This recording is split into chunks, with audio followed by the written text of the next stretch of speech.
시청자 여러분 안녕하십니까? KBS 9시 뉴스 여러분 안녕하십니까? 여러분 안녕하십니까? 오늘의 주요 뉴스입니다. 뉴스룸을 시작하겠습니다. 조중동이 계속 이렇게 경향.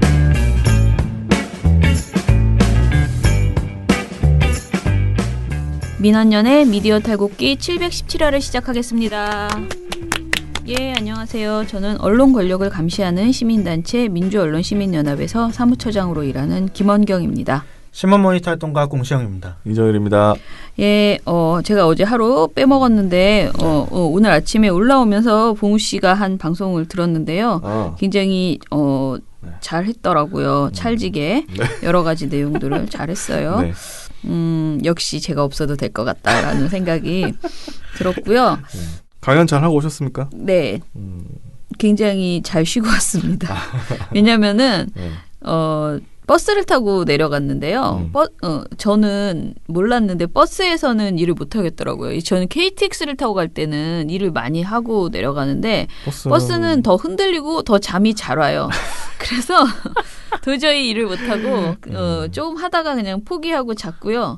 도착해서 강의 끝나고 막차가 6시 뭐 20분 이렇게 막차가 너무 빠른 거예요. 울진이었거든요. 네. 깜짝 놀랐어요. 그래서 돌아오는 표를 끊지 못해 강의가 끝나고 진짜 완전히 질문 한 줄도 받지 않고 그냥 막 뛰어와야지 겨우 탈 수 있는 수준인데 사실은 강의라는 것은 사실 제가 할 말이란 게 뭐 별게 있겠어요? 결국은 질의응답하면서 이제 마지막에 좀 친하게 그 이런저런 얘기를 나누는 게 강의의 묘미인데 회원 그거를 가입도 좀 하고 뭐 회원 가입은 안 하더라도 미디어 탈곡기 홍보도 좀 하시고 그걸 하나도 못 하고 와야 되는 상황이고 그건 예의가 아닌 것 같아서 제가 그냥 자고 왔거든요. 그런데 거기서 방을 다 이제 숙소를 그 사택이 있더라고요. 네. 그래서 사택에 게스트하우스가 있어서 거기 빌려놨대요. 아예 잡아놨대요. 그래서 거기서 같이 회와 뭐 맥주 한 잔을 마시고 그다음에 얘기를 하다가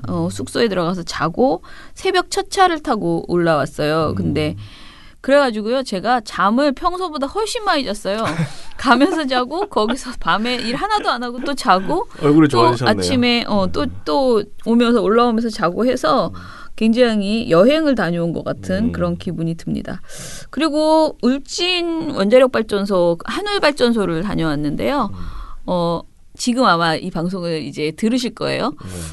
생각보다 저희 방송을 잘 듣고 계시다는 것을 알았고요. 아, 그래요? 네. 그리고 뭐 모든 분이 그런 게 아니고 노조.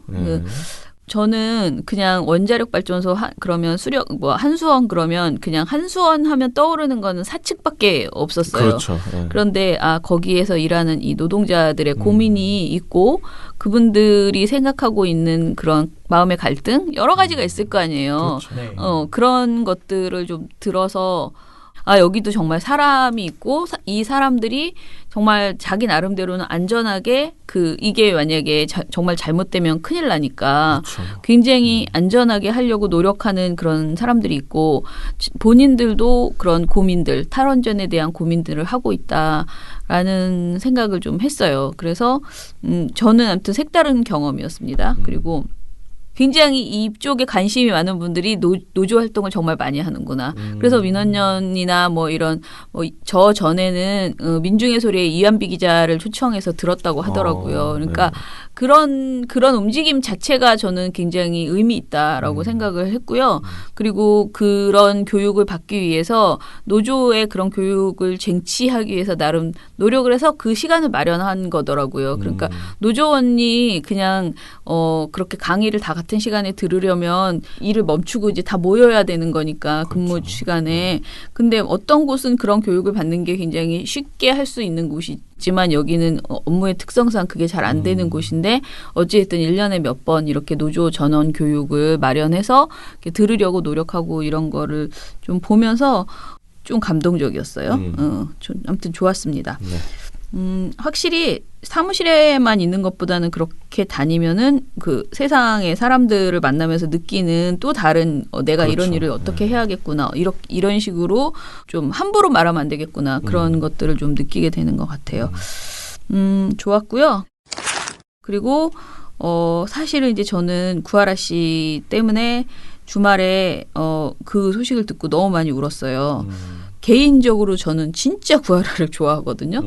그 우리 딸들이 딱 그 얘기 듣자마자 엄마가 진짜 예뻐했는데 이렇게 이게 제가 정말 예뻐한다는 걸 이제 아니까 항상 걱정을 했어요.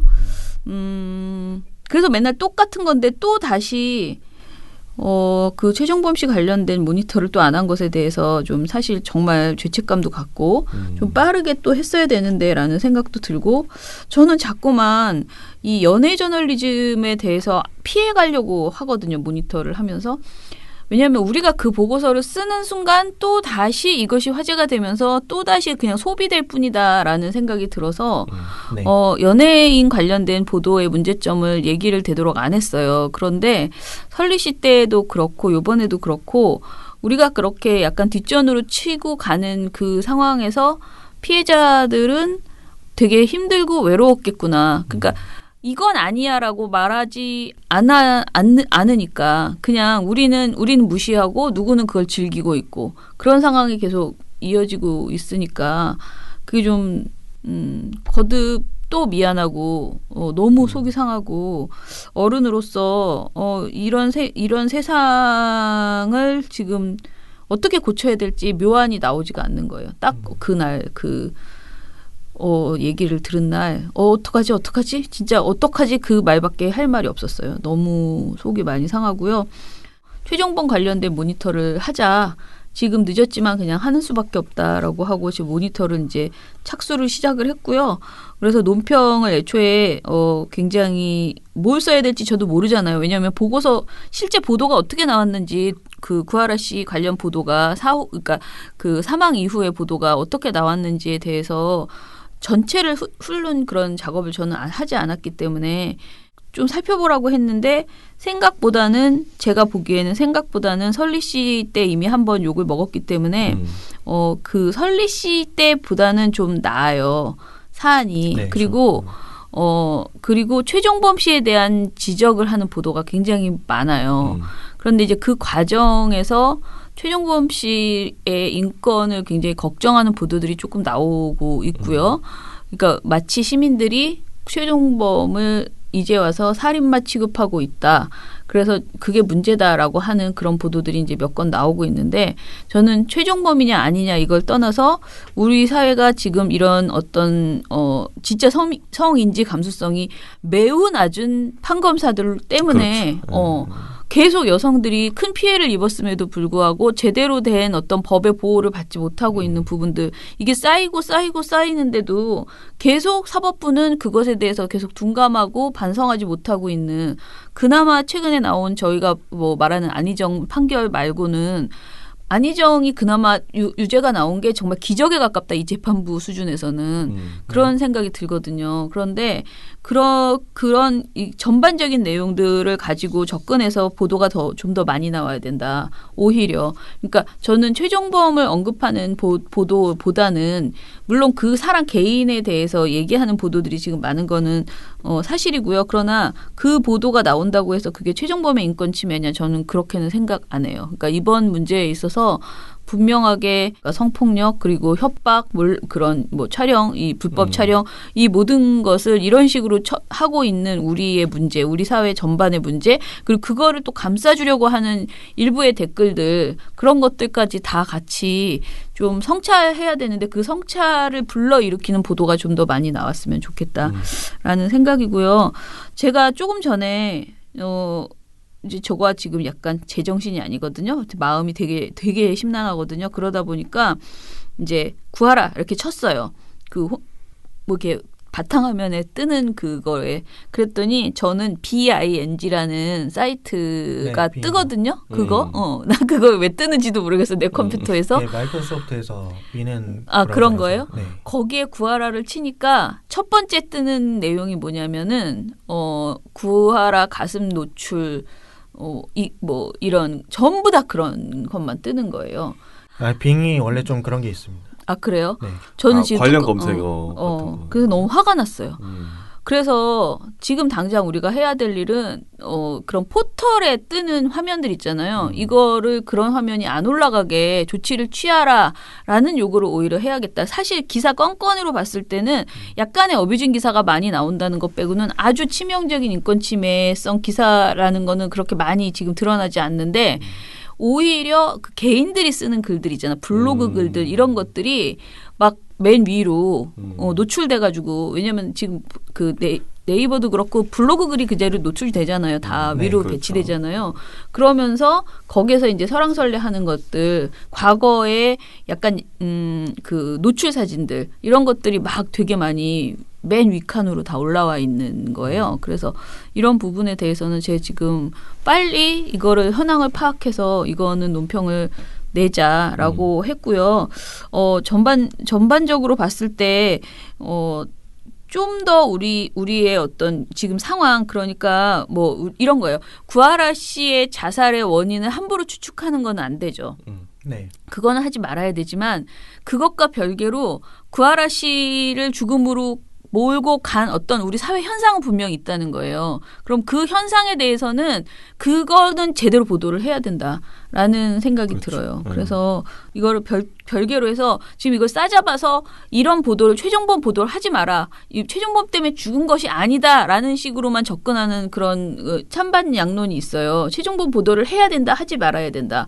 뭐 이런 식이에요. 근데 그게 아니고 함부로 추측해서 구하라 씨가 최종범 때문에 죽었다라고 말할 수는 없지만 최종범 씨 그 사건에 대해서는 우리가 정말 짚어봐야 된다라는 생각이에요. 그래서 그거를 이렇게 별개로 해서 좀 모니터는 모니터대로 진행해 볼 생각이고요. 어찌됐든 거듭 고인의 명복을 빌고요. 여러 가지 설리시 때 했던 말들 중에서 뭐 그런 거 있었잖아요. 뭐 기획사나 우리 사회가 진짜 그 그러니까 아이돌이 엄청나게 성장하는 그런 상황이었는데 우리나라가 이 부분에 대해서 진짜 다시 성장과 더불어 뭐 가디언지에서 그런 말을 했다는데 한국에서 몰카 범죄가 너무나 많은데 이렇게 제대로 처리 안 되는 문제. 아이돌이나 이 한류 열풍 속에서 굉장히 급성장했는데 정신적인 관리가 지금 부족했던 문제 이런 것들이 다 겸사겸사 우리가 이번 참에는 또 이렇게 사람을 보내고 한 며칠 들끓었다가 그냥 끝나고 이게 아니고 예 점검하는 기회가 됐으면 좋겠습니다. 강제할 수 있게 좀 해야 될 것 같아요. 네, 그러니까 말입니다.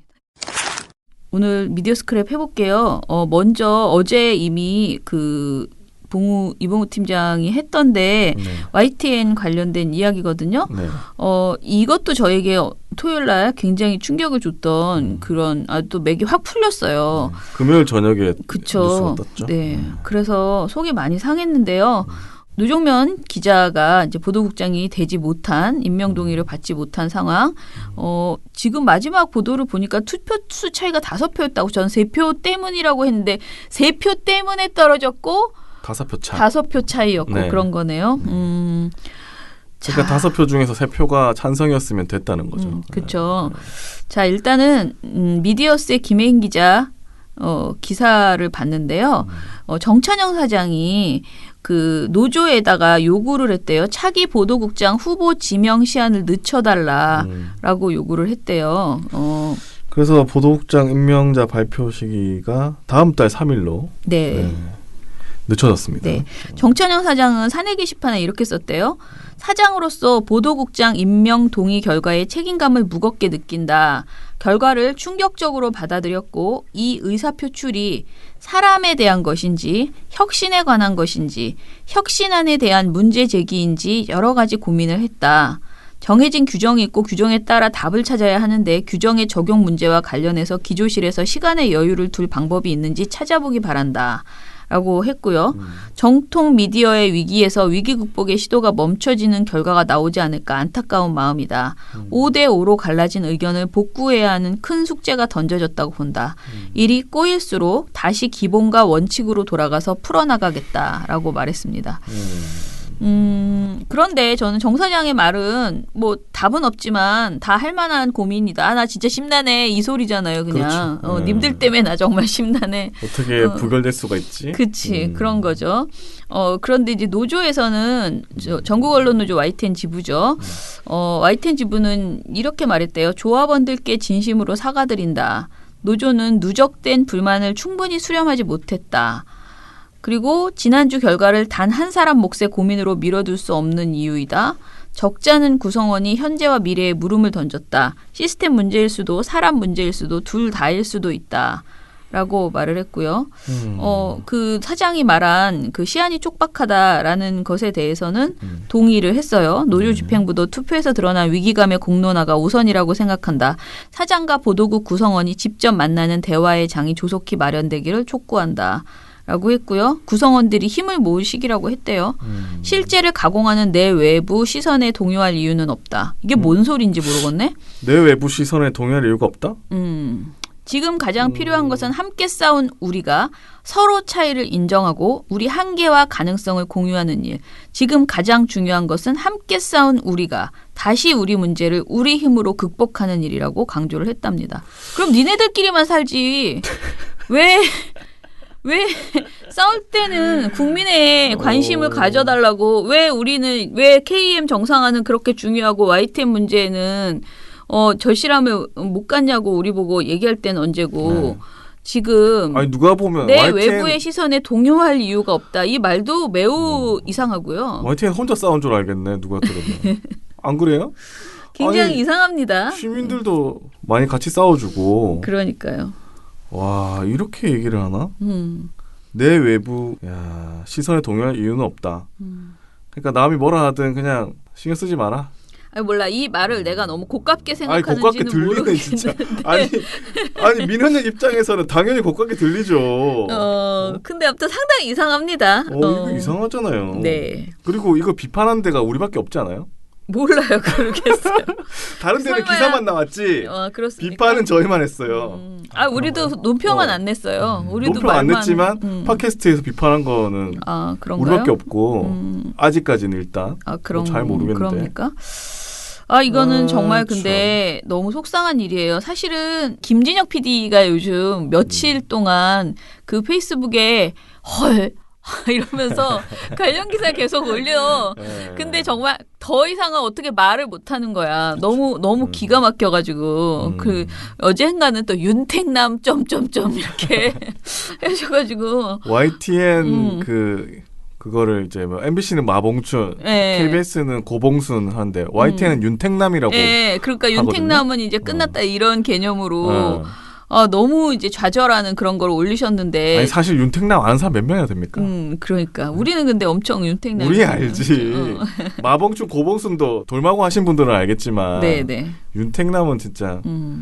아무튼 그렇게 YTN 이제 잘 될 거라고 얘기도 하고 논평도 쓸 거라고 뭐 생각한다고 했었는데. 그러니까. 환영한다고 하려고 했었는데. 노조에서는 또 이런. 근데 아무튼 간에 이게 너무 속상한 일이에요. 이렇게 써놨어요. 윤택남 혼자 울게 두지 않고 함께 아파할 줄 알았던 당신들 잊히지 않을 것이라고 하면서 노종면 기자가 울었던 왜냐면 이분이 왜 이렇게 좋아하냐면은 영화를 찍었잖아요. 7년인가 해서. 그러면서 YTN 해고자들의 관련된 그 영화를 찍으면서 굉장히 친밀하게 있었기 때문에 내부도 속속들이 알고. 네, 그래서 그 노종면 기자가 이렇게 눈물 지을 것 같은 그런 사진을 올려놓고 윤택남 불가능에 도전하고 당당히 맞섰던 그 시간 자체로도 충분했던 당신들 잊히지 않을 것이라고 그렇게 얘기를 했어요. 아무튼 마음이 굉장히 안 좋아요. 안 좋고요. 저는 YTN에게 얘기하는데 지금 당신들 회사니까 당신들 마음대로 할 수 있다고 생각하지만 개혁하지 않으면 퇴보하는 것이고 지금의 이 결정만으로도 YTN은 너무나 많은 국민들에게 실망을 안겨줬다. 물론 3표 차이 그걸 내가 알았냐? 나도 몰랐어. 지금 누구나 다 그렇게 말할 거예요. YTN 구성원들은 야 우리도 이렇게 될 줄 몰랐어. 그렇죠. 네. 만나면 모든 사람이 맞아요. 네. 다 그렇게 얘기를 하시더라고요. 그럼 어떻게 라고 하는데 어찌됐든 표가 그 정도로 비등하게 나올 정도로 YTN이 어떤 변화를 원치 않았고 지금의 방송에 만족하고 있었다는 소리이기도 한 거예요. 그렇죠. 혁신으로 가는 길을 네네. 사실은 거부한 거잖아요. 그러니까요. 그래서 뭐 그게 진짜 노종면 기자의 개인에 대한 그 호불호든 아니든 무엇이든 간에 굉장히 실망스러운 건 사실이고요. 정찬현 사장이 좀 현명한 방법을 내놔야겠죠. 저도 막 어제 제가 아는 사람들한테도 어떻게 뭐 논평을 쓸까, 뭘 할까, 뭐 어쩌고 저쩌고 막 여러 가지 얘기도 듣고 하고 했는데 일단은 사장의 결정을 좀 기다려 봐야지 될 것 같고요. 완전히 그렇다고 해서 완전히 다른 사람 있잖아요. 그런 분이 그냥 그 전에 노조에 그냥 YTN 있던 분 그런 분이 되지 않았으면 좋겠다라는 생각입니다. 저는 뭐 누가 오든 상관없는데 이분이 어떤 개혁안을 들고 오실지 못하겠죠. 그죠? 그러니까 이게 누가 오든지 상관이 없다는 소리예요. 그래서 이게 기대가 더 안 된다는 겁니다. 아무튼 묘수를 내야 됩니다. 이게 묘수가 있을까요? 저는 있다고 생각하는데요. 묘수를 내야 된다는 거죠. 그러니까 그런 거죠. 이것을 어떻게 이 문제를 어찌됐든 3표 차이로 이렇게 노종면이라는 기자가 보도국장이 되지 못한 이 상황을 YTN 전체가 다시 공유하고 어떤 묘수를 내놔야지 자기들이 그렇죠. 살아나가요. 그냥 떨어졌어? 그럼 차기? 그러고 또 엉뚱한 사람을 딱 갖다 놓으면 정말 분열, 정말 5대5밖에 안 되는 그런 상황이 되기 때문에 묘수를 내야 됩니다. 아니, 근데 이 상황에서 뭐 개혁안이 없을 텐데 개혁안을 못 낼 텐데 차기 네네. 내정자도 그럼 하던 대로 하겠습니다 이렇게 하고 당선되는 거잖아요. 그러지는 못할 것 같아요. 그러니까 참 아무튼간에 지켜보겠습니다. 네. 아무튼 국민을 좀 생각하고 살아줬으면 하는 생각을 합니다. 아니 근데 노조에서 벌써 네. 내외부의 뭐 시선에 뭐 신경을 쓰세요. 라고 하는데 신경을 쓰셔야 나 합니다. 진짜. 네. 내부도 신경 쓰시고 외부도 신경 쓰시고.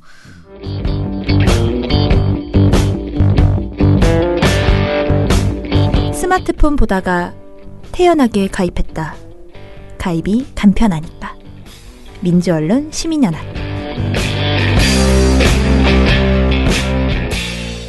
자, 그러면 오늘 모니터 시작해 보겠습니다. 신문 모니터고요.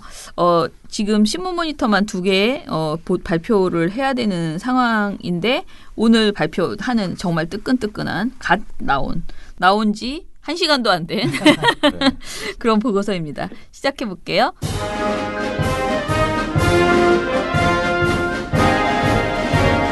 민원년 신문 모니터. 저새는 해로운 세다 특집. 오, 뭔 소린데? 저 새가 해로운 새라고? 네, 이게 제가 하고 싶은 비판과 관련이 있는데요. 네. 이게 마오쩌둥 아시죠, 다들? 이분이 1958년에 어느 날 참새가 곡물을 쪼아먹는 걸 보고 저새는 해로운 새다라고 하면서 참새를 박멸시켰는데요. 그러니까 참새가 메뚜기를 못 잡아먹어가지고 메뚜기가 창궐해서 3천만 명이 아사했다는 그런 얘기입니다. 네. 괜히 참새만 애꿎은 참새만 죽었다는 그 소리를 했습니다. 자, 그러면 이제 그 취지가 있는 거잖아. 이걸 잡으려고 했는데 이걸 잡다 보면은 더 큰 해악이 발생할 수 있다라는 건데요. 그래서 오늘 주제 자체가 규제에 대한 이야기예요. 그러니까 어떤 규제는 풀어야 되고 사실 저는 규제가 많은 것을 좋아하는 사람인데 우리 전봇대부터 시작해가지고 이 네. 규제 때문에 우리나라가 발전을 안 한다라고 하면서 그 많은 특히 이명박, 박근혜 둘 다 규제 푸는 대망이었거든요. 그쵸. 규제를 쭉쭉 풀어줬죠. 근데 정작 무슨 규제를 풀었는지는 잘 몰라요.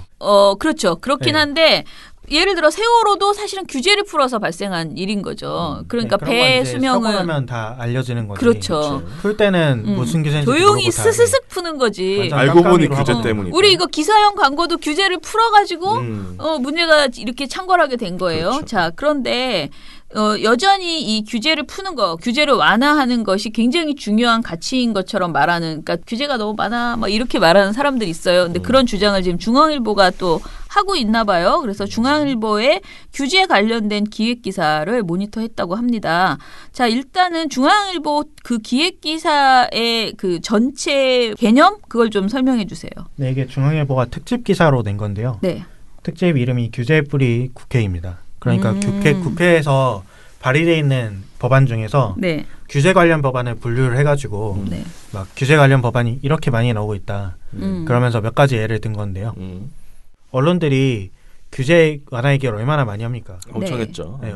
아마 모든 일자에 나올 거예요. 규제 완화 얘기가 꼭 나올 건데 그런 규제 완화 관련 보도들은 대체로 어떤 규제를 왜 풀어야 되는지 심지어 그게 무슨 규제인지도 알려주지 않아요. 그래서 이걸 비판하려고 해도 쓸 말이 없으니까 막 보고서를 내기 힘든데요. 이거는 친절하게도 다 알려줬습니다. 뭐가 문제적인 규제라고 생각하는지. 네. 그래서 그럼 좋은 보도다. 아, 왜냐면 솔직한 보도잖아. 콕 집어서. 그러니까 뭐라 그러지? 계급장 띄고 내가 정확하게 이 규제가 좋은지 나쁜지 얘기해 보겠어. 그러니 우리 판단해봐. 그렇게 해도 이게 나쁜 규제라고 사람들이 생각할 것이다라는 중앙일보의 자신감이 있었던 거 아닐까요? 뭐 그건 아니고요. 그냥 한경연에서 준 자료를 베껴 적다 보니까 이렇게 된 것 같아요. 한경연이 뭐야? 정확하게 한국경제연구원이요. 정경련 산하에 있는 경제연구소죠. 네. 그러면 굉장히 실수하셨네요. 그죠? 왜냐면 그런 자료를 전적으로 믿고 그 내용을 그대로 보도하기에는 굉장히 허점이 많았을 거라는 생각이 드는데요.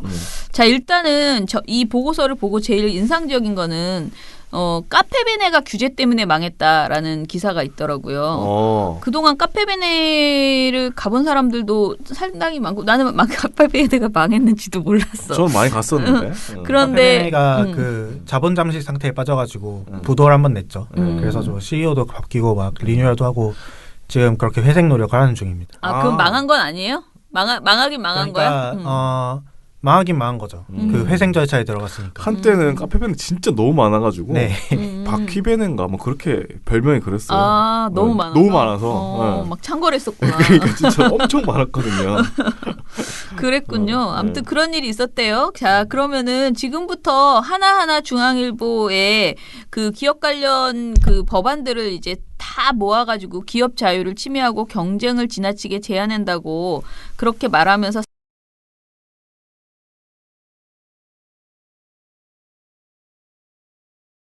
재윤경 의원이 제출한 가맹사업거래 공정화에 대한 법률이거든요. 네네. 가맹사업법이라고 하는데 제가 이걸 찾아봤어요. 이게 과다출점 규제를 하기 위해서 만든 법안이에요. 이 법 취지가 그렇게 설명이 돼 있거든요. 네. 가맹본부는 가맹점을 무분별하게 확대함으로써 가맹점 사업자들이 경제적 피해를 보고 있다. 이게 이 법 취지고 그리고 재윤경 의원도 회의록에서 한 얘기를 들어보면요. 공정위가 여기에 대해서 되게 그 비판적인 의견을 내요. 이 법이 통과되면 안 된다고. 근데 거기에 대해서 공정위가 근접 출점을 다른 식으로 규제하는 게 더 타당하다. 이렇게 말씀하셨지만 근접 출점을 규제하는 것 또한 반대하지 않냐. 막 이렇게 따지는 장면도 나와요. 그러니까 법안의 이 법 취지는 이제 명확한 거죠.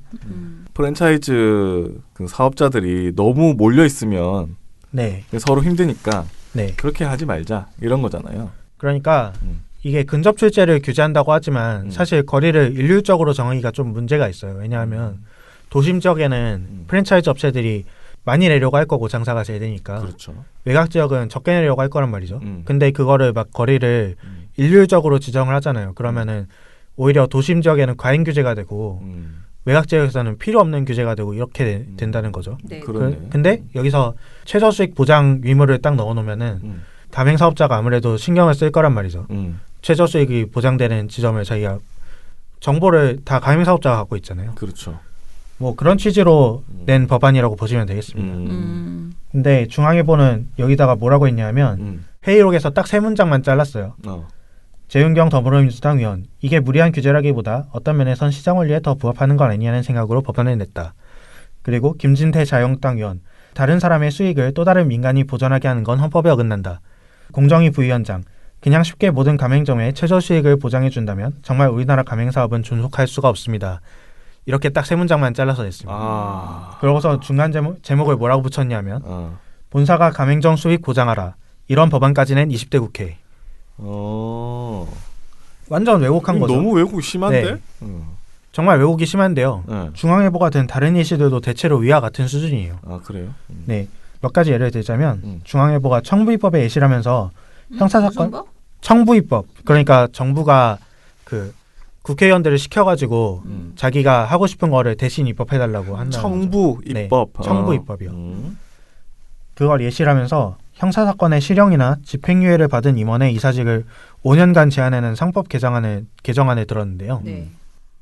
이게 박강원 의원이 낸 개정안인데, 근데 제가 관련 연구를 찾아봤어요. 법제처에서 낸 논문이 있더라고요.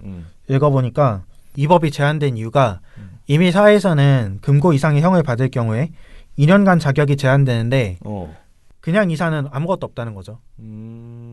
그래서 그냥 이사는 그냥 범죄를 저지르든 말든 상관이 없네. 네, 그리고 일본과 영국에서도 특정 법률을 위반해서 형사처벌을 받으면 이사직이 제한되는 규정이 있다고 합니다. 미국에서는 없지만 논문의 결론에서는 5년간 제한하는 건 좀 긴 것 같고 이런 건 적당히 줄이고 뭐 아까 다른 나라 예를 든 것에서 볼 수 있듯이 특정 법안에 대해서만 제한하자 이런 식의 결론을 내리고 있습니다. 그러니까 근데 중앙일보는 그런 내용을 싹 빼고 이거를 이제 기업 못죄는 규제로 그냥 묶은 거죠. 그 다음에 중앙일보가 든 예시 중에 심상정 정의당 대표가 발의한 최고임금 법안이 있는데요. 최고임금 법안. 네, 이게 소위 살찐고양이법이라고 하는 건데. 살찐고양이? 네, 그게 외국 지역에서 자본가들을 속되게 이르는 그 명칭이라고 합니다. 살찐고양이가. 왜 이렇게 자본가들을 귀엽게 얘기하지? 살찐고양이 귀엽잖아. 내용이 좀 어쨌든 이 법안의 내용은 연봉이 최저임금의 30배 이상일 경우에 그 기업이 과징금을 물게 하는 건데요. 중앙일보가 여기서 10대 기업의 한 임원이라고 익명치 지원을 빌어서 A급 인재를 영입하기 위해 글로벌 기업들이 경쟁하는데 연봉 상한제가 있는 국내 기업에 어느 인재가 오겠느냐고 황당했다. 이렇게 비판을 합니다. 근데 제가 통계를 봤어요. 통계를 봤는데 최고임금 상한제라고 했잖아요. 이게 최저임금의 30배를 규제 대상으로 하고 있거든요. 올해 최저임금이 8,350원인가요? 그러니까 계산을 해보면은 연봉 6억 4천만 원 이상이 규제 대상입니다. 조사 내용을 그 박강원 의원이 발표한 게 있는데요. 여기 보면은 상위 0.1% 노동소득자의 평균 연봉이 6억 5,500만 원입니다. 그러니까 계산해보면 1만 8천 명인데요. 이게 평균 임금이니까 실제 규제 대상은 9천 명 이하라는 거죠. 평균 임금이니까. 이런 거를 막 그 황당했다고 하니까. 근데 뭐 주장은 할 수 있어요. A급 인재를 영입하기 위해서 글로벌 기업들이 경쟁하는데 연봉 상한제가 있으면 우리가 정말 원하는 사람을 못 데리고 올 수 있다라고 말할 수는 있는데 이런 말을 할 거면 지금 우리의 그 이제 CEO들이 얼마나 많이 받고 있는지 특히 이 임원이라는 사람들 중에서 진짜 실력이 있어서 영입한 CEO가 아니고 어떻게 보면은 그냥 사주라서 그 자동으로 받고 있는 그런 사람들의 연봉이 엄청나게 높거든요. 그렇죠, 네. 너무 지나치게 많이 쑥쑥 가져가는 그런 사람들이 많아요. 그러니까 이 금액이 지금 6억 4천은 사실은 연봉 6억 4천은 그들이 보기에 정말 이 살찐고양이법이 되면은 진짜 화병 날 것 같아 내가 생각해도. 저는 해서 이 법을 볼 때마다 이 법이 실제로 될 거란 생각은 사실 잘 안 들거든요. 그런데 다만 이렇게까지 해도 이게 성에 안 차지 않냐. 당신들의 30배를 더 받아갈 수가 있느냐. 그런 측면에서 니네가 좀 알아서 좀 올려라 최저임금을. 그리고 너희들은 낮춰라 합리적인 수준으로. 그런 취지라고 보는데 이걸 가지고 시비를 건다는 거는 좀 굉장히 이거를 규제 법안이라고 얘기하는 것 자체도 저는 웃기다고 생각해요. 네. 그러니까 나쁜 규제 법안에 이걸 집어넣었다는 것 자체가 상당히 코미디다라는 그렇죠. 생각이 드네요. 네, 그리고 논평도 막 딱 기업 관련자들한테 받아가지고 균형성이 상당히 문제가 있다. 그러면 여기 박성훈 대표 이런 사람 인터뷰를 하면 막 욕하는. 그리고 그 통과가 안 될 거라고 하셨지만 스위스에서 국민투표로 통과된 적이 있거든요. 그쵸. 이게.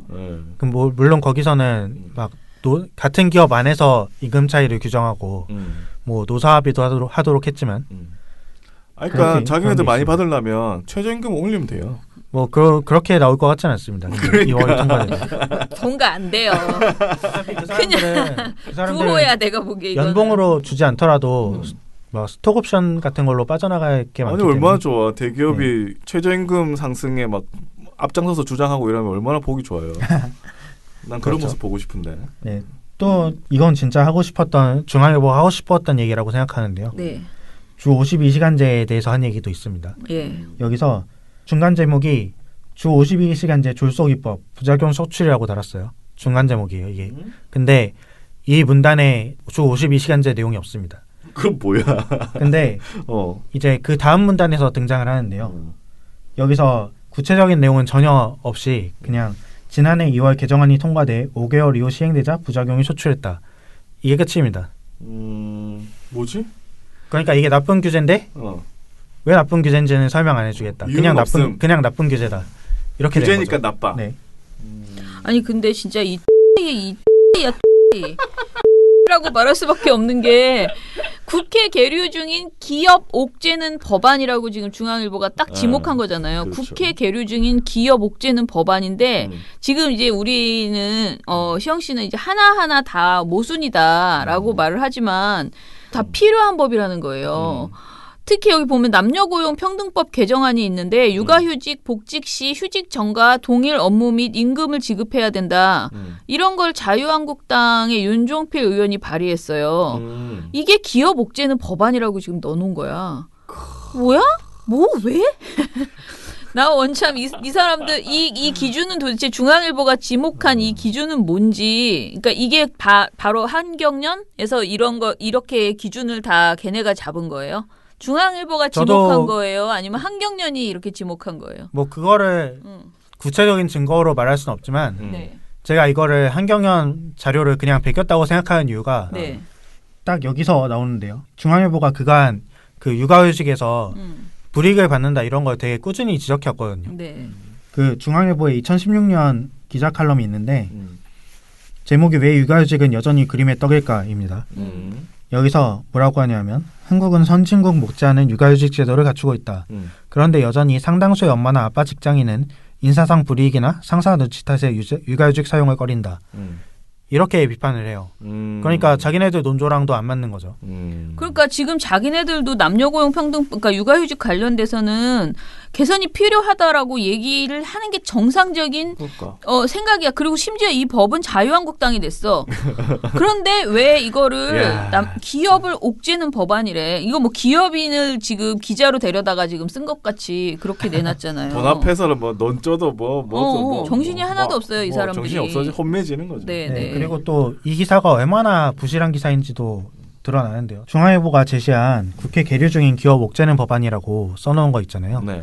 이 표에 되게 자잘한 오류들이 눈에 많이 띄어요. 더불어민주당의 박재호 의원이 발의했다고 나와 있는 형법 개정안이 있는데요. 제가 박재호 의원실을 확인을 해보니까 형법 개정안을 박재호 의원실이 낸 적이 없다고 합니다. 그건 뭐야? 이게 실제로는 기업범죄 처벌 등에 관한 법률안으로 그 개정이 아닌 제정안이고요. 그 어떤 내용이냐면 지금 우리나라 법 체계상 법인은 범죄 능력이 없다고 보고 있대요. 네, 그래서 기업이 그동안 막 온갖 사고를 치잖아요. 온갖 사고를 쳤는데 기업을 규제할 방법이 없고 막 책임자만 형사처벌을 받는다는 거죠. 그래서 기업범죄 처벌 등에 관한 법률안은 이제 그런 취지로 도입이 된 거고 도입하려고 하는 거고요. 뭐 근데 통과는 안 됐습니다. 네. 위에 남녀고용평등법도 있잖아요. 이거는 또 실제로는 이미 법률에 있는 내용입니다. 지금도 그 육아휴직 복직 시 휴직 전과 동일 업무 및 임금 지급을 안 하면은 처벌을 받게 돼요. 네, 벌금 500만 원 이하의 처벌을 받게 되는데요. 이 개정안은 이 규정을 2년 이하의 징역이나 2천만 원 이하의 벌금으로 상향하는 내용입니다. 그러니까 이것도 내용을 잘못 쓴 거죠. 그러니까. 중앙일보가. 내가 보기에 이거는 표에만 들어있지 않아요? 표에만 들어있으니까 나는 개요만 얘기했을 뿐이다. 잘못 쓴 게 아니다. 벌금을 500에서 2년 이하의 징역이나 2천만 원 이하의 벌금으로 상향하는 내용까지 쓸 자리가 없었다. 그렇게 얘기할 것 같고요. 그런데 아까 말한 형법 개정안은 명백하게 잘못 쓴 거죠. 이거는 오보죠, 뭐 오보. 자잘한 오류라기보다는 거의 오보지. 그렇죠. 그러니까 그렇게 아니, 보여요. 네. 공시황 활동가도 박재호 의원실에 전화해가지고 확인하는데 기자들은 뭐 하는 거예요? 확인을 좀 하시지, 참. 그러니까 말입니다. 자, 그러면 마지막으로 카페베네 이야기를 해봅시다. 카페베네가 정말 이 규제 때문에 망한 것인지 보도에서 뭐라고 했어요? 궁금하다 이거. 네, 제가 사실 이 보도를 보고 깜짝 놀라가지고 아 그래요? 네, 시영 씨 잘 안 놀라잖아요. 아니야, 잘 놀라. 아 잘 놀라요? 표정은 똑같지만. 표정은 똑같지만 사실 아 그것도 몰랐네. 네, 세상에 이런 보도를 낸단 말이야 하고 네. 놀라가지고 그렇군요. 네, 보도들을 꼼꼼히 찾아보다가 이 보고서를 쓰게 된 건데요. 네. 중앙일보가 오면에 전체를 할애해서 이 기사를 썼어요. 아 한 면에. 네, 한 면 전체를 할애해서 썼는데 제목이 카페벤에 발목 낀 2년 새 스타벅스 263곳 증가라는 기사입니다. 그러니까 카페베네가 발을 묶였는데 그동안에 스타벅스는 263곳이나 늘어났다라는 제목이잖아요. 그러면 상식적으로 카페베네는 그러니까 한국 국산 그 브랜드는 뭔가 발을 꽉 묶어서 늘어나지 못하게 하고 스타벅스만 늘려놨다. 이 제목으로는 그렇게 느껴지거든요. 외국 기업만 뭔가 네, 규제가 네. 풀려서 그렇다. 네. 이 기사의 골자는 이제 유통산업에 대한 규제가 실패하고 있다는 겁니다. 네. 근데 그 대표 사례로 카페베네를 들어요. 프랜차이즈 업계는 국내 유통산업에서 반복된 규제의 실패가 스타벅스 같은 외국계 지형 브랜드 성공의 밑거름이 됐다고 평가한다. 이렇게 말하면서 그 공정위가 2012년 내린 반경 500m 이내 신규 출점 규제 이거를 그 원인으로 들었습니다. 왜? 야, 500m면 진짜 엄청 가까운 건데. 그러니까요. 달리기 500m도 하잖아. 그러니까 이게 그 국내 업체들은 대부분 가맹사업자인데요. 이 가맹사업자라고 했으니까 500m 규제에 해당이 되는데 그렇지. 스타벅스는 다 직영점 체제라서 스타벅스는 그 규제 그 범위에 들어가지 않아가지고 신규 출점을 많이 했다 뭐 이런 내용이에요. 그러면은 제재하고 관계가 없지. 네, 스타벅스가 잘해서 한 거죠. 성공한 건데. 주경점을 내야지 그러면. 그리고 또 카페베네가 규제 때문에 망했다고 주장하는 거는 기존 분석과도 충돌을 해요. 왜냐하면 그 카페베네가 무리한 사업 확장과 품질 관리 투자 실패 이런 경영 리스크로 몰락했다는 분석이 그동안에 그렇죠. 네, 계속 나왔거든요. 스타벅스가 1972년 설립이 됐는데 1987년 커피 전문점으로 전환을 해요. 그리고 5년 후에 스타벅스 체인점 숫자가 165개였거든요. 근데 카페베네가 2008년 창업이 됐는데 2010년에 체인점이 300개가 넘었고 2011년에는 500개였어요. 그러니까 엄청나게 빨리 는 거죠. 그렇죠. 이런 빠른 사업 확장이 품질 관리를 실패하게 됐고 그렇죠. 그리고 또 폐점률도 되게 높았어요. 거기다가 또 창업자라는 사람은 계속 막 블랙스미스라든지 이런 문화발 확장을 막 시도를 해가지고 그 카페벤의 회사 돈을 빼다가 그렇게 해서 브랜드를 계속 만들었죠. 그리고 미국에도 가고 막 그랬을걸요. 네, 미국에도 또 가가지고 막 100억씩 까먹고 이래가지고 망한 거거든요. 카페베네가. 근데 이거를 규제 탓을 한다는 거는 정말 남 탓의 끝판왕이다. 아니 그러면 카페베네 말고도 다른 한국 브랜드 다 망했어야지. 그게 아니잖아요. 아니 이렇게 규제 그 탓을 하려면 매장 수로만 그 성공 여부가 결정이 된다면은 이미 카페베네가 2010년 11년 이때쯤에 스타벅스 매장을 훨씬 압도를 했는데 그때 막 성공을 했어야죠. 그렇지. 근데 아무튼간에 중앙일보가 예전에 스타벅스는 웃는데 카페베네는 왜라는 2017년 보도에서 카페베네가 아무튼 과도한 확장과 투자 실패로 실패한 것이다라고 이미 이제 진단한 바 있다고 하고요. 그런데 이런 기사를 쓴 거는 이거는 전부 다 일련의 어떤 누군가의 오더를 받고 쓴 것이 아닌가라는 생각이 계속 드네요. 이 기사 전체가 진짜 정경련 그러니까 아까 한경련의 그 기사를 그러니까 보고서를 반드시 우리는 기사화해야 된다라는 어떤 사명감에 불타서 그대로 영혼을 놓고 우리의 논조나 이런 거는 전혀 신경 쓰지 말자. 그냥 불러주는 대로 받아 쓴 기사 아닌가. 아니 그렇지 않고서는 기자가 생각을 하고 이걸 쓰면 이게 국회 계류 중인 기업 옥죄는 법안이라고 넣기가 참 민망하다라는 생각을 했을 것이고 그리고 카페베네가 이렇게 된 것이 그 투자 규제 때문이다라고 말하는 것도 무리가 있다라는 생각을 했을 거예요. 저는 기본적으로 기자가 아예 그걸 모르고 이걸 썼을 것 같지는 않고요. 그냥 영혼을 내려놓고 그냥 저쪽에서 없다. 쓴 보고서를 그대로 받아서 그냥 기사화해준다.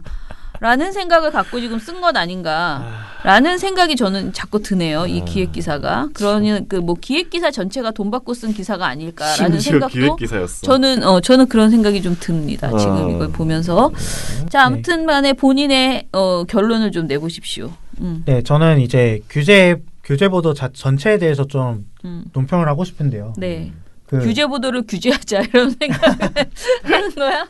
아니 근데 그 진짜 특정 규제를 풀고 싶으면은 네. 정부 정책이라는 거는 누구에게는 이득이고 누구에게는 손해고 기본적으로 그런데 보다 다수의 이익에 맞는 방식으로 하는 게 좋은 네. 정책 아니겠습니까? 네. 근데 그런 거는 전혀 심층적으로 분석하는 거 없이 그냥 규제는 나쁘다 이 얘기만 계속 하고 있다는 거죠. 전 이거를 규제하나 주장을 이념화됐다고 표현하고 싶은데요. 이념화? 네. 저는 이념화라기보다는 규제는 누구에게 나쁘다라는 말을 안 한다는 게 제일 문제라고 그렇죠. 생각해요. 누구에게 나쁜 규제인가? 국민에게 좋은 규제면 해야 되는 것이고 그렇죠. 그리고 기업에게 나쁜 규제, 그러니까 기업이라는 말도 애매한데 기업주에게 나쁜 규제, 요걸 풀어달라고 계속 자기들은 주장하는 건데 그거는 네가 생각하기에만 니한테만 나쁘지 우리한테 좋다. 그러니 계속 가자라는 저는 그런 생각이 늘 있는 것이고 근데 기자들은 항상 우리가 이 얘기를 많이 하지만 부동산 보도도 그렇고 누구에게 유리한 정책인가에서 누구에게라는 말을 빼버리고 계속 그냥 유리한 정책, 유리한 규제, 나쁜 규제 이렇게 말하는 게 진짜 코미디라는 거죠. 나쁜 규제라고 하면은 이제 그냥 기업주나 뭐 재벌에게 유리한 규제 뭐 이렇게 생각하시면 될 것 같네요. 그렇지. 그러니까 다 노동 유연성 이것도 이게 사기지 무슨 노동을 유연성 무슨 얼어주고 그렇게 말하면서 그냥 내 맘대로 자르고 싶어. 그쵸. 내 맘대로 대충 뽑고 정규직 아니고 아무렇게나 쓰고 싶어. 그런 어떤 말장난이에요. 이 보험도 안 들고 싶고. 네, 나쁜 규제 이런 말들도 굉장히 잘못 씌워진 프레임이다. 잘못 만들어진 프레임에 우리가 좀 속고 있는 부분이 있다라고 생각하고요. 아무튼 이 기사는 상당히 부끄러운 중앙일보 대대손손 좀 부끄럽다라고 생각할 것 같은 그런 보도네요. 이거 뭐 중앙일보를 중앙일보로 반격한다. 그러니까 뭐 딱 그런 그렇게 하면 보도예요. 되겠네요. 네. 그런 사례들을 충분히 말할 수 있는 그런 내용이네요. 민원연 회원 가입 가입하시면 매달 후원회비가 9달러 지상파의 종편 신문까지 세트로 감시하는데 9달러 거기에 좋은 보도 좋은 방송까지 발굴하고 팟캐스트도 매일 나가는데 9달러 매달 소식지도 나가고 매년 회원들과 같이 하는 행사도 여러 개 하는데 9달러 그럼 10,000원으로 하시죠. 오케이 땡큐 민원연 회원 언론 감시를 매달 10,000원으로. 카빈님께서 어제편에 2,000원을 후원해 주셨습니다. 감사합니다. 그러면서 네이버의 실체 분석 감사합니다. 네이버, 조중동, 특히 조선, 삼성 까는 거 좋아요. 브라보 이렇게 하셨는데 너무 솔직한 댓글을 달아주셨네. 네. 아니 거기가 이상하게 하니까. 네네. 그죠. 노통보고파님, 제리고고님, 톰톰톰님께서 2,100원씩 2,100원, 2,100원, 2,100원 이렇게 후원을 해주셨습니다. 감사합니다. 2,100원은 또 무슨 뜻일까요? 그러게요. 잘 깊은 모르겠네. 뜻이. 저희한테 메일이 왔는데요. 네. 민원연 유튜브를 보고 메일 드립니다라고 해서 제가 깜짝 놀랐어요. 뭐 또 우리가 잘못했군. 뭘 또 잘못해요. 아니 유튜브를 보고 메일 드립니다 이렇게 너무 진지하게 제목이. 그래서 보니까 이제 제가 미디어 공공성 포럼에 가서 토론한 내용에 대해서 이제 보고 그러니까 들으시고 느낀 점을 이제 써주셨는데요. 그 세 분 기자님들께서 훌륭한 기자님이라고 이제 하셨는데 기자들이 노동 관련해서 기사를 잘 쓰지 못하는 것이 교육이 안 되어서 그렇고 가이드라인이 제대로 되어 있지 않아서 그렇다 하시고 어떻게 보면 전형적인 대답을 하신 것 같은데 독자 입장에서는 이게 말인지 방구인지 기자 입에서 나올 수 있는 해결책인가 싶습니다라고 하셨어요. 그러니까 이 부분은 뭐 제가 거의 얘기한 것이고요. 왜냐하면 저도 그때 좀 답답하다. 물론 정말 거기 나온 기자들은 좋은 기자는 맞아요. 그런데 이제 진단이라고 내놓은 것이 너무 이제 어떤 좀 답답한 느낌을 저한테 이제 줬다는 거죠. 그런데 네. 이 분께서는 이태용님이거든요. 이태용님께서는 뭐라고 하셨냐면은 1번 무릇 기자라 하면 전문 분야가 있을 터이고 만약 없다고 하더라도 방송 기자를 보거나 신문 기자를 보니 각 부를 이제 사회부, 법조부 등으로 돌리던데 그렇다 하더라도 그런 부에 가게 되면 자신이 취재할 대상이 되는 부분에 대해서 공부를 해야 되는 거 아닌가요? 그런 걸 다른 교육기관에서 시켜줘야 합니까? 그런 교육이 문제라면 회사 내에서 선배들이 제대로 시켜주면 되지 않나요? 라고 하셨어요. 저도 이렇게 생각해요. 이거는 자기가 법조를 출입하면 당연히 그리고 또 내가 노동 관련된 보도를 한다 그러면 당연히 공부하고 가야 된다라는 것이고 그리고 일반 회사에서도 본인 업무를 위해서 회사에서 자체 교육을 하고 그 교육이 아쉬우면 그것에 대해 직원이 본인 능력을 키우기 위해서 자비를 내서라도 직무 교육을 하고 뭐 이렇게 다 한다. 진짜 기자님들과 독자들, 일반인들과 사회를 보는 시각의 차이가 너무 심한 것 아닌가요? 라고 했고요. 가이드라인에 대해서 정말 가이드라인이 없어서 설리 관련해서 그런 보도를 미친 듯이 쏟아냈냐라고 이렇게 지적을 해 주셨습니다. 그러면서 기자님들 정신을 좀 차리시지요라고 하셨어요.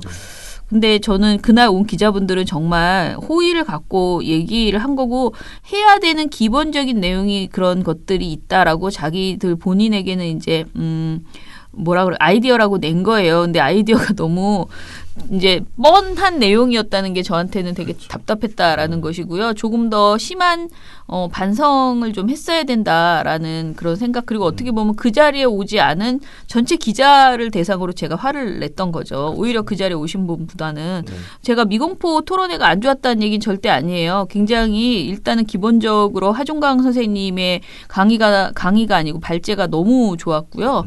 그리고 전부 진심으로 이 상황을 어떻게 해결할 것인가에 대해서 고민하는 그런 시간이었기 때문에 그것 자체는 굉장히 좋은 토론회였는데 제가 그날 느꼈던 그런 답답함이 있었다라는 말씀. 그리고 저희도 더 좋은 보도가 될 수 있도록 제가 또 느낀 거는 우리 미디어 태국에서 되게 많이 여러 가지 노동 문제를 지적하는데 그 내용이 기자들한테는 아직 전달이 안 돼 있구나라는 생각도 좀 들었거든요. 그래서 서로 그 나쁜 보도에 대해서 좀 더 또 국민들이 더 많이 알 수 있도록 좀 더 소개해야겠다. 잘 정리해서 그런 생각을 했습니다.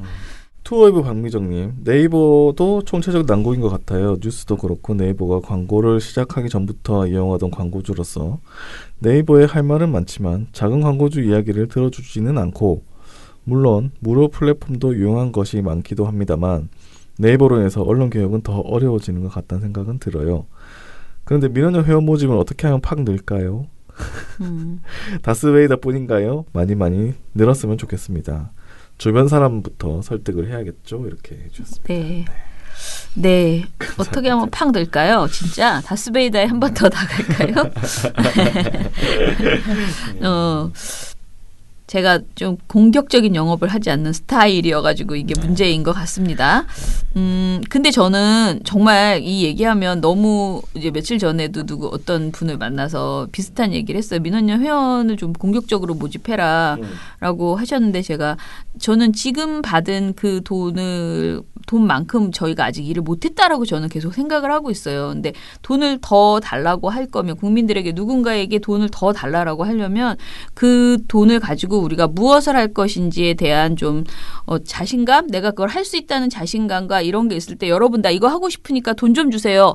이렇게 국민들에게 손을 당당하게 내밀 수 있다고 생각하는데 저는 지금 받은 돈을 잘 쓰는 것만으로도 허걱하고 있었기 때문에 좀 주춤 좀 차분하게 우리 이제 사무처 특히 사무처가 일을 많이 하다 보니까 사무처가 좀 안정되고 그렇게 이제 실력이 좀 있어. 이제 다른 일도 할 수 있겠어 하면서 좀 더 키워나가려고 생각을 했거든요. 그런데 그것을 이제 외부에서 보기에는 충분히 일 잘하니까 그냥 사람 빨리 더 해 이렇게 얘기를 자꾸 하시더라고요. 근데 어찌됐든 이제 총선이 다가오고 있고요. 저희가 해야 될 일이 정말 너무 많습니다. 특히 총선 때 만약에 유튜브 모니터를 해야 된다면 진짜 겁나게 돈이 많이 들어요.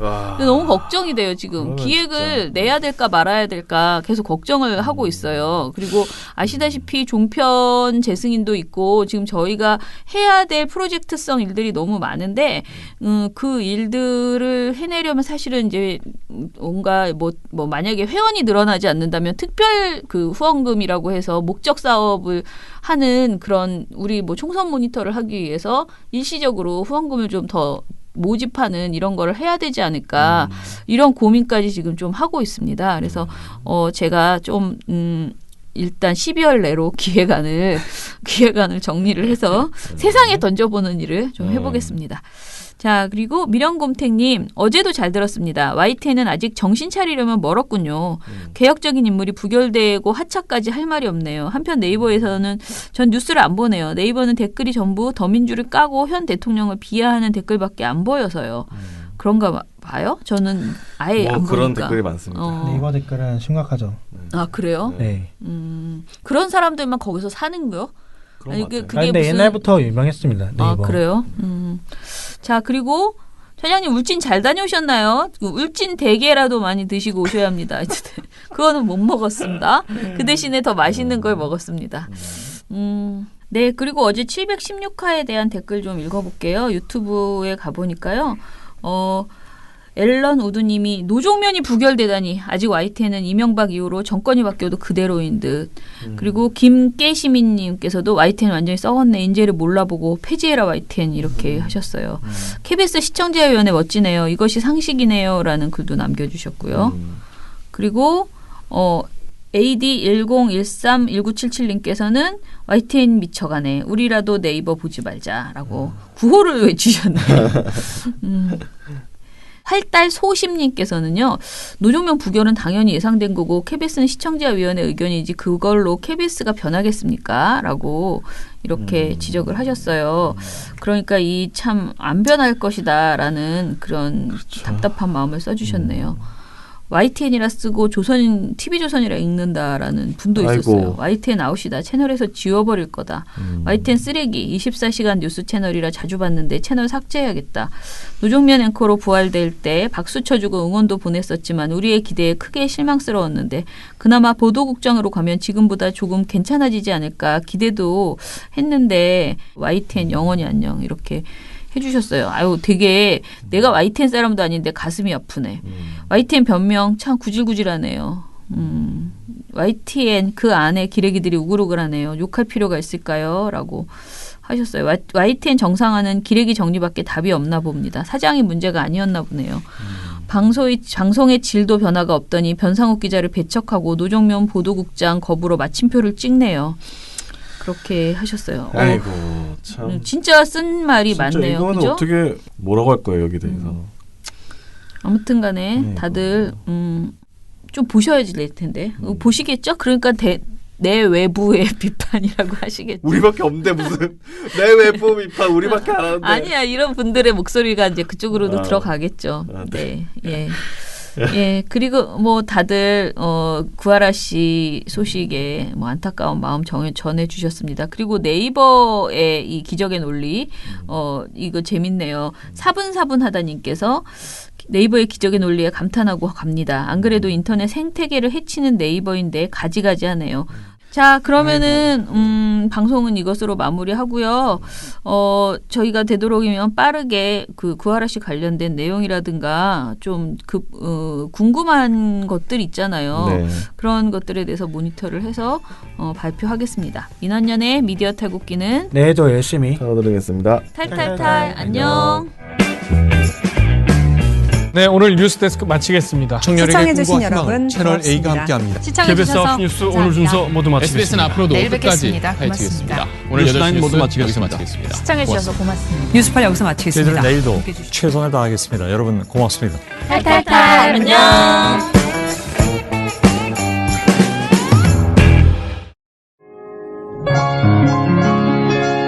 언제나 시민을 위해 어느 것 하나 부족함 없이 시민을 위해 하는 언론, 함부로 왜곡하게 놔둘 수 없습니다. 언론에 대한 바른 생각, 민원연 회원가입으로